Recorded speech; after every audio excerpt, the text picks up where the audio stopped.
Assalamualaikum warahmatullahi wabarakatuh. Berjumpa lagi dengan HMC Indonesia, channel Portal Berita yang menyajikan informasi seputar dunia debat lintas agama yang tepat, cepat, akurat, dan terpercaya. Ya, pada kesempatan kali ini kami ingin mengabarkan ya, Pendeta Muri Waliyanto Matalu ini mendapatkan kritik ya, mendapatkan kritik yang cukup tajam ya dari orang-orang Kristen sendiri ya. Jadi Pendeta Muri Wali ini dikritisi ya atau diserang oleh orang-orang Kristen sendiri ya yang mengatakan bahwa dia ini hanya mencari popularitas. Jadi Muri Wali ini dikatakan oleh seorang pria Kristen ya bahwa dia ini nggak lebih sedang mencari popularitas. Kenapa Pendeta Muri Wali disebut sedang mencari popularitas? Ya mari kita dengarkan dulu pembelaan dari Muri Wali ya mengenai kritikan yang dibuat kepadanya ya. Sebenarnya ada apa dan kenapa sampai disebut Muri Wali hanya mencari popularitas semata. Kita dengarkan pembelaan dari Muri Wali dulu ya. Saudara-saudara, berkaitan dengan video saya yang lalu yang membahas tentang kekacauan ibadah gereja karismatik tertentu, kemudian seseorang menulis untuk saya di Facebook. Dia berkata, Pak MYM, injili orang Islam saja. Jangan cari popularitas dengan cara seperti ini. Ya, kira-kira begitu yang dia tulis, saudara. Dan tentu maksudnya urus orang Islam saja. Nggak usah singgung-singgung karismatik begitu ya, saudara ya. Nah, saudara, yang pertama-tama saya perlu sampaikan adalah bahwa saya tidak menggeneralisasi ya bahwa semua karismatik itu kacau ya. Saya sendiri memilah-milah ya, mana yang kacau, mana yang tidak ya. Jadi dalam video saya itu jelas saya menampilkan kebaktian gereja karismatik tertentu yang bagi saya itu sangat kacau ya. Ada yang teriak-teriak histeris menangis ya. Ada yang bahasa roh rame-rame ya. Ya pokoknya itu hingar-bingar dak karu-karuan saudara.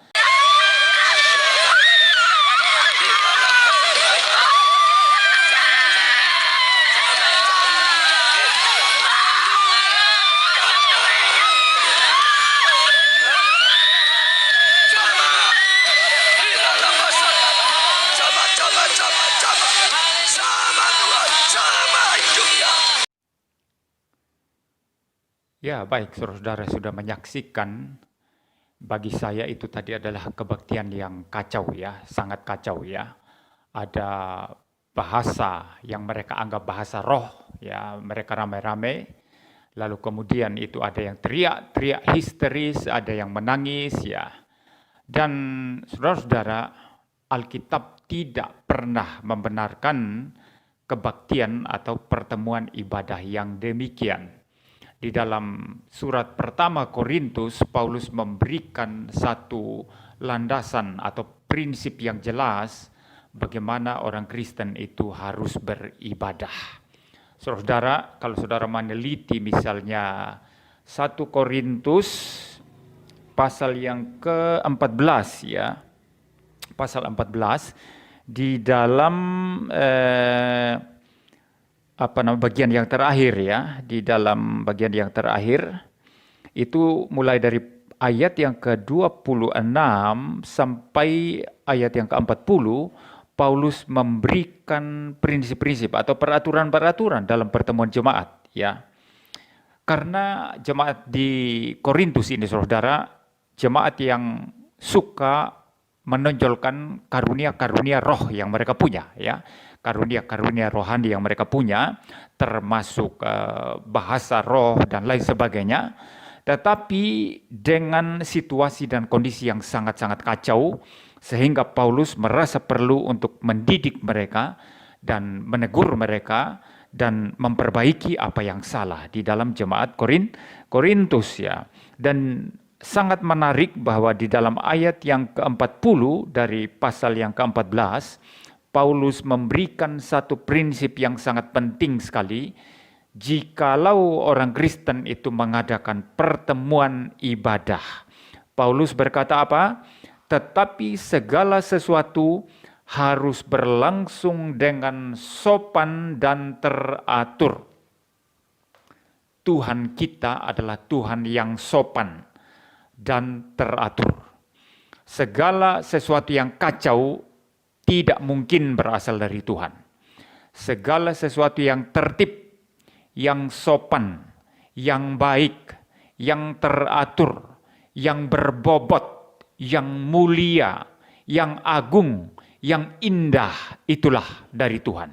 Sebaliknya, segala sesuatu yang kacau, segala sesuatu yang hingar-bingar, dak karu-karuan, segala sesuatu yang tidak sopan, itu tidak berasal dari Tuhan, tapi berasal dari musuh kebenaran.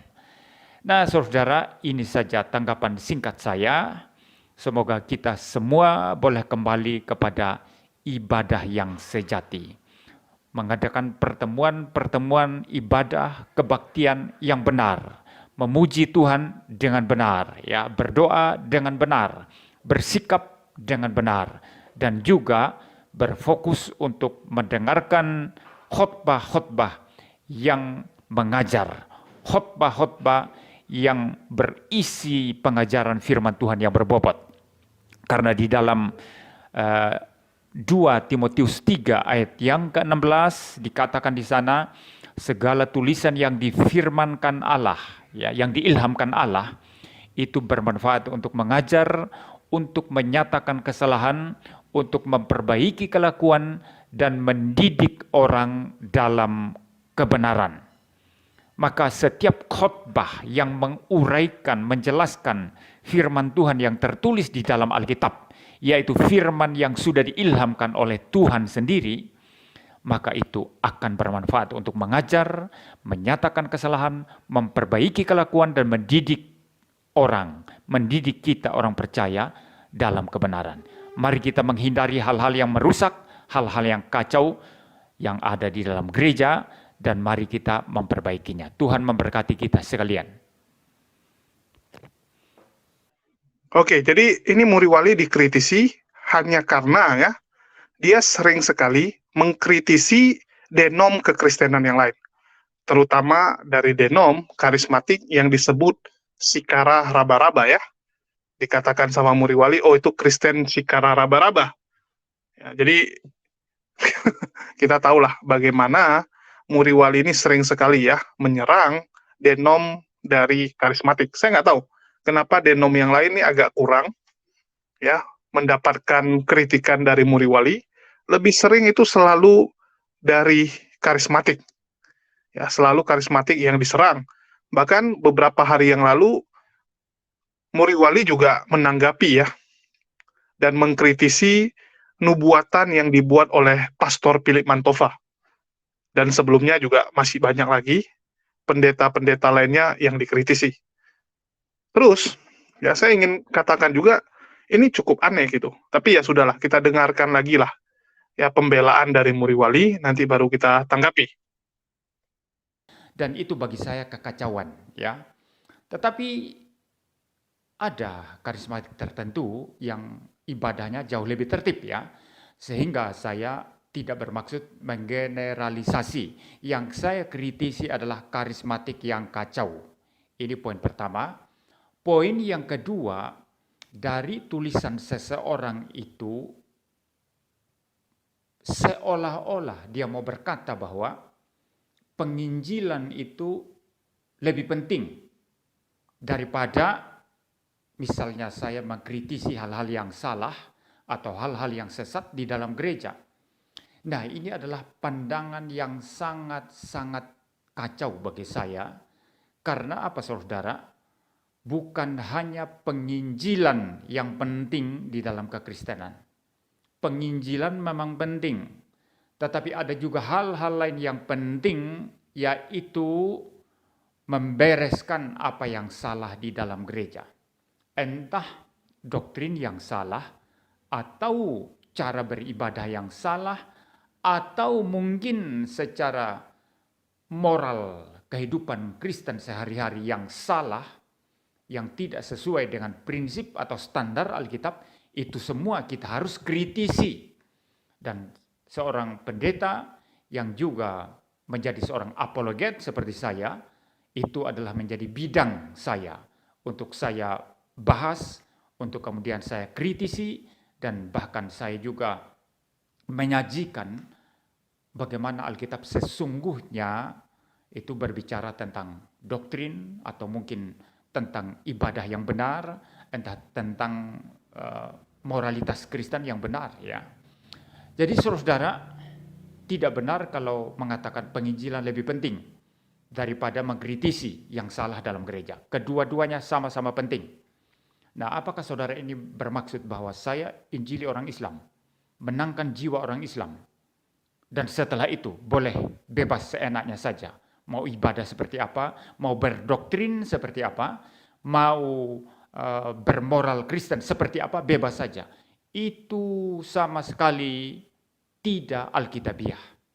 Karena seseorang setelah diinjili, setelah menjadi orang percaya, maka dia harus dibimbing dengan doktrin yang benar. Dia harus dibimbing kepada kehidupan yang suci secara moral. Dan dia harus dibimbing untuk beribadah kepada Tuhan dengan benar.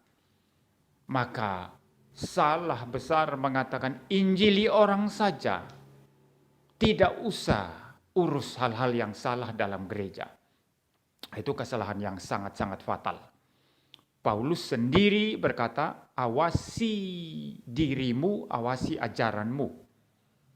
Ya, dirimu awasi, artinya kehidupan moral. Ajaranmu awasi, artinya doktrin yang juga nanti berpengaruh kepada cara ibadah dan lain sebagainya, saudara. Doktrin harus diawasi. Jadi bukan hanya penginjilan. Jadi ada penginjilan, ada pengawasan doktrin, ada juga pengawasan akan hidup kita sebagai orang Kristen. Itu semua sama pentingnya, saudara. Ya, jadi tidak ada gunanya memberitakan Injil kepada sebanyak mungkin orang, tetapi setelah itu disesatkan. Setelah itu digiring kepada ibadah yang salah, penyembahan yang kacau balau dan hingar-bingar seperti itu. Nah, ini yang kita tidak inginkan terjadi di dalam kekristenan, di dalam gereja. Hal yang terakhir, ya, yang menjadi poin terakhir saya adalah ada juga yang menulis di kolom Facebook saya, kolom komentar, yang mengatakan begitulah cara kami beribadah. Ya, artinya ya, tidak usah hakimi kami, ya. Cara kami beribadah seperti inilah. Cara kamu mungkin orang reform, ya mungkin tenang-tenang, dan mungkin cara orang lain berbeda lagi begitu ya. Jadi inilah cara kami. Tetapi bagi saya ini menyalahi prinsip Alkitab yang sudah sangat jelas dan nyata diajarkan oleh Rasul Paulus. Itu jelas di dalam kitab 1 Korintus, saudara, yang saya sudah kutip di dalam video saya yang lalu yang membahas tentang kekacauan kebaktian karismatik. Jelas Paulus memberikan prinsip di sana mengenai ibadah yang harus tertib dan teratur. Paulus berkata segala sesuatu harus berlangsung sopan dan teratur. Ini prinsip penting. Nah, apakah sopan dan teratur? Orang guling-guling, nangis-nangis, teriak-teriak, berbicara yang mereka anggap bahasa roh rame-rame ya, siapa sikira bara dan lain sebagainya. Ini bukan kesopanan dan keteraturan sebagaimana dikehendaki firman Tuhan, sebagaimana sudah ditulis oleh Rasul Paulus dalam kitab 1 Korintus. Maka kita tidak bisa beribadah seenaknya saja ya, sesuka kita. Semua ada prinsip Alkitab yang mengatur. Maka saudara tidak bisa berkata, beginilah cara kami, tapi maksudnya cara kacau-kacau. Dan cara kamu MYM, begitulah. Tidak bisa, kita harus mengacu kepada Alkitab. Tidak boleh semau gue, sesuka-suka hati saya di dalam beribadah. Semua ada prinsipnya. Saudara belajar Alkitab baik-baik, saudara akan menemukan prinsip bagaimana berbakti beribadah dengan benar. Semuanya harus berlangsung dengan sopan dan teratur. Saya bicara sampai di sini, saudara. Tuhan memberkati kita sekalian. Ya, teman-teman sudah dengar ya. Jadi itulah pernyataan dari Muri Wali perihal ya kritikan dia kepada denom-denom kekristenan yang lain. Yang menurut Muriwali, yang namanya penginjilan itu bukan hanya ditujukan kepada orang non-Kristen, tetapi juga ke internal sendiri. Harus dibenarkan, pengajaran yang salah harus dikritisi agar orang tidak tersesat menurut Muriwali. Ya, tapi ini kan masalah sudut pandang ya. Menurut sudut pandang Muriwali, dialah yang benar. Menurut sudut pandang orang lain, dialah yang benar. Kan seperti itu. Sama seperti Islam dan Kristen. Menurut orang Islam, dialah yang benar. Menurut orang Kristen, dialah yang menyembah Tuhan yang benar. Dan di dalam Kristen sendiri, ya, ada beberapa denom-denom yang punya pandangan yang berbeda-beda. Contohnya Luga. Menurut Luga, orang yang tidak dibaptis secara selam atau celup, itu semua masuk neraka. Orang yang tidak mempercayai karunia, ya, mukjizat dan bahasa roh, itu semua masuk neraka juga. Begitu juga menurut Muriwali, ya. Yang benar menurut dia adalah yang dia imani. Yang lain salah gitu kan. Ya, itu masalah iman lah, dan kita nggak akan lompat pagar ya. Kita nggak akan mengkritisi iman mereka, itu urusan mereka, dan kita ngomong pun tidak akan dipercaya. Cuman saya ingin kasih masukan saja, berhubung setahu saya Muriwali sering ya menonton channel HMC, ya dia sering istilahnya memastikan gitu kan konten-konten saya, dan juga mungkin ya anggotanya, kalau bukan dia yang nonton, anggotanya. Jadi ini bahan untuk Pak Muriwali ya. Saya ingin bertanya bagaimana pendapat Pak Muriwali mengenai Ibu V yang mengklaim dirinya sebagai nabi. Ya, Ibu V mengklaim dirinya nabi, bahkan mengklaim dia sedang mengandung bayi Yesus. Ini kok belum ada ini ya, belum ada pandangan Muriwali mengenai fenomena tersebut. Karena setahu saya, daripada dia nanggapi yang seperti ini, yang karismatik, yang notaben, ya hampir semua orang tahulah cara beribadah orang karismatik itu seperti apa. Lebih bagus kan nanggapi yang istilahnya baru gitu. Yang istilahnya satu fenomena yang baru, sehingga jangan jadi kebiasaan. Kalau karismatik itu agak susah. Kenapa saya bilang susah? Ya dia kritisi misalnya gereja A. Yang B, C, D kan masih banyak lagi gitu, gereja karismatik yang kurang lebih sama. Jadi akan kecapean untuk mengurusi yang gituan, kalau satu-satu diurusin. Akan capek. Dan itu sudah istilahnya berlangsung cukup lama gitu. Sudah istilahnya terlalu luas. Sedangkan fenomena Ibu V ini kan masih baru. Masih satulah yang mengaku sampai hamil mengandung Yesus. Belum ada lagi ya. Kita dapati perempuan-perempuan yang lain yang sedang hamil dan mengaku atau mengklaim seperti yang diklaim oleh Ibu V. Jadi lebih bagus ya coba kritisi ini dulu gitu. Supaya kita dengar ini pandangan Muriwali mengenai Ibu V. Apakah menurut Pak Muriwali yang dilakukan Ibu V ini benar? Ya, apakah memang Ibu V ini adalah seorang nabi seperti yang dia klaim, seperti yang Luga utarakan juga, atau Muriwali punya pandangan yang berbeda? Nah, ini yang lebih bagus ya. USG rumah sakit, karena desakan daripada dunia ini di USG lah mempelai, ini desakan rumah sakit. Kalau mempelai tidak perlu USG, mempelai percaya, karena mempelai manusia roh yang datang dari atas. Tapi kalau manusia logika kan tidak percaya. Nah ini hasilnya. Coba perhatikan hasil USG mempelai. Ini rahim mempelai ini kosong dan bersih.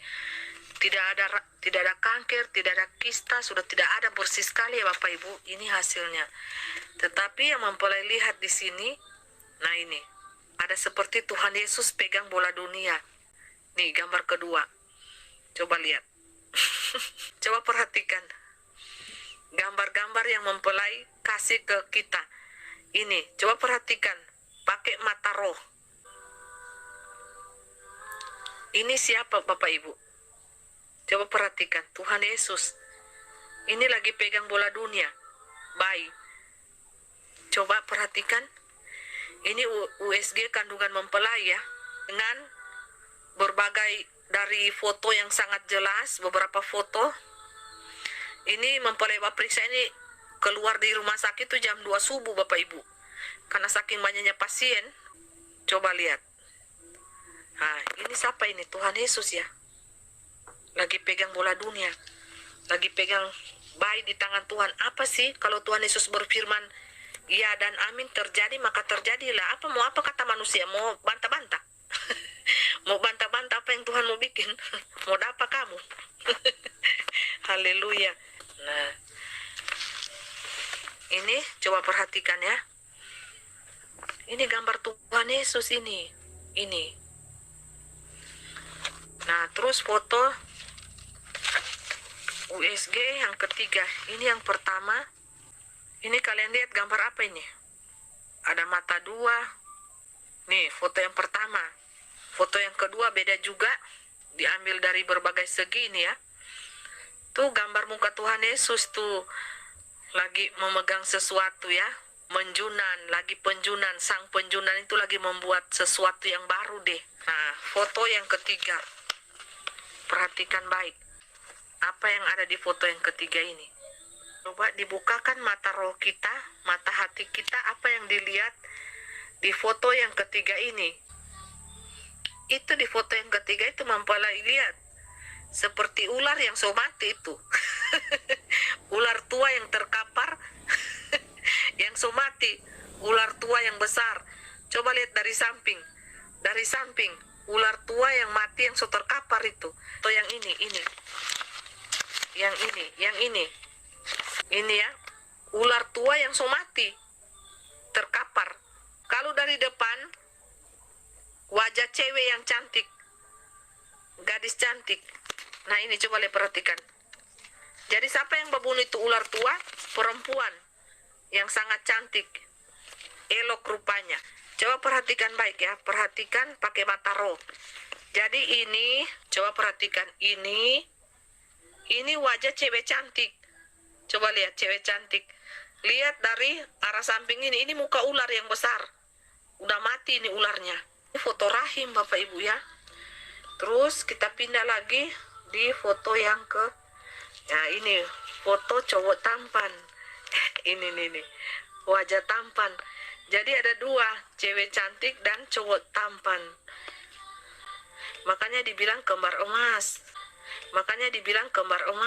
Ini cowok tampan. Nih coba perhatikan. Nih wajah cowok tampan. Jadi kirimlah berkat-berkat Anda ke nomor Aditya Nugrahanto. Tuhan Yesus Kristus itu sendiri Pangeran Ilahi, Pangeran Peningit. Ya, kami juga ingin berjalan-jalan santai ria ya. Untuk itu kami ini mau beli mobil. Tapi kami ini tidak punya uang. Karena kami pengembara cinta di dunia ini. Kami tidak punya rumah dan kami tidak punya uang. Ya, jadi untuk itu kepada anak-anak Tuhan di belahan dunia manapun, di Amerika, di Belanda, di Hong Kong, pengikut mempelai semuanya, dimanapun dari negara-negara manapun, kirim uang kalian ke rekening ini Aditya Nugrahanto langsung ke Tuhan Yesus Kristus. Dia yang akan memberkati kalian tanpa kalian sebut, tanpa kalian WhatsApp, tanpa kalian telegram apa semua, karena Tuhan Yesus mengetahui hati kalian yang tulus, yang mengirim berkat-berkat kalian. Di rekeningnya akan diberkati anak cucu kalian. Pada masa kesukaran kalian akan diluputkan. Pada masa antikris terjadi, martir, kalian akan diangkat, nyawa kalian lebih cepat. Nah seperti itu ya. Taruhlah 2 menit udah selesai. Jadi seperti itu ya. Ada bantuan khusus dari Pangeran Ilahi jikalau kalian memiliki hati yang baik, hati yang murni, hati yang tulus, mengasihi Pangeran Ilahi, mengasihi Pangeran Peningit, yaitu Yesus Kristus itu sendiri yang sudah menyamar dalam pribadi Aditya Nugrahanto. Nah, jadi itulah sepenggal kisah tentang dunia ilahi dari dunia supranatural spiritual pada saat ini. Mempelai semua tidur ini, mau tidur ya, tapi mempelai teringat akan manusia-manusia di alam dunia lain, karena mempelai sudah capek mengurus dunia, mengurus segala sesuatu. Capek Bapak Ibu, sangat capek. Dan dunia kita ini sangat berbeda. Masa kesukaran yang berat. Ketika mempelai telah diungsikan di padang gurun selama 3,5 tahun, itu akan terjadi masa kesusahan yang sangat menderita di dunia ini. Bagi siapa yang tidak bertahan, pastilah kalian akan bunuh diri. Janganlah kalian bunuh diri. Tetaplah beriman kepada Isa anak Maryam, Tuhan Yesus Kristus. Ingatlah petunjuk ini. Ikutilah channel Malaikat Mikael, malaikat Rafael, kedua nabi saksi Elia dan Henok. Sudah ada saksi-saksi ilahi yang untuk menguatkan, membimbing kalian di jalan. Lebih bagus untuk ditanggapi sehingga ya penonton-penonton, ya masyarakat Indonesia agak tercerahkan gitu, agak tahu oh bedanya apa dan kenapa. Ya, dikatakan benar kenapa, kalau dikatakan salah kenapa dikatakan salah.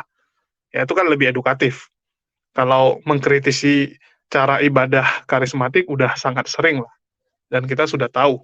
Ya istilahnya udah sangat sering gitu. Bahannya pun itu-itu saja, mengatakan karismatik bla bla bla bla kan itu-itu saja diulang-ulang. Tapi kalau yang Ibu V ini kan kita belum dengar. Nah, jadi mending kritisi yang baru gitu, yang fresh ya. Sehingga penonton juga, wah ternyata pandangannya seperti itu. Jangan seperti pandangan Mikana aja gitu kan. Mikana cuma bilang, oh sesat itu sesat, udah gitu aja. Alasan sesatnya apa nggak ada gitu. Itu kan kurang bijak gitu. Kita ngatain orang lain salah, tapi kita nggak jelasin salahnya di mana, terus yang benarnya bagaimana. Kalau cuma nyala-nyalain orang, itu semua orang juga bisa. Main tunjuk-tunjuk aja kan, oh kau salah gitu. Tapi nggak dijelaskan kesalahannya apa. Nah, jadi mending ya kita dengarkan pandangan seorang doktor teologi mengenai fenomena Ibu V ya. Kalau karismatik udahlah. Jadi itu ya yang saya harapkan, dan saya rasa penonton juga menunggu pandangan dari teman-teman Kristen, ya terutama pendeta, doktor teologi atau apapun lah jabatannya ya, mengenai fenomena Ibu V. Apalagi ini bentar lagi udah mau lahir nih. Ya, hanya menghitung hari sebelum Ibu V melahirkan. Jadi biar jelas dulu ini, yang dikandung Ibu V ini sebenarnya siapa, sudut pandangnya bagaimana untuk menanggapi kalau nanti bayinya lahir. Apakah harus dirayakan atau gimana? Nah, itu yang harus kita bahas ya. Harus diberikan pencerahan supaya orang-orang tercerdaskan. Ya, mungkin itu saja yang bisa saya sampaikan di berita HMC kali ini. Makasih buat teman-teman semua ya yang sudah memperhatikan dan sudah mendukung channel ini dengan cara subscribe dan juga share video kita agar teman-teman yang lain juga tercerahkan ya. Agar teman yang lain juga mendapatkan informasi ini. Itu aja dari saya. Makasih buat semuanya. Di akhir kata saya ucapkan wassalamualaikum warahmatullahi wabarakatuh. Sampai jumpa di video-video kita berikutnya.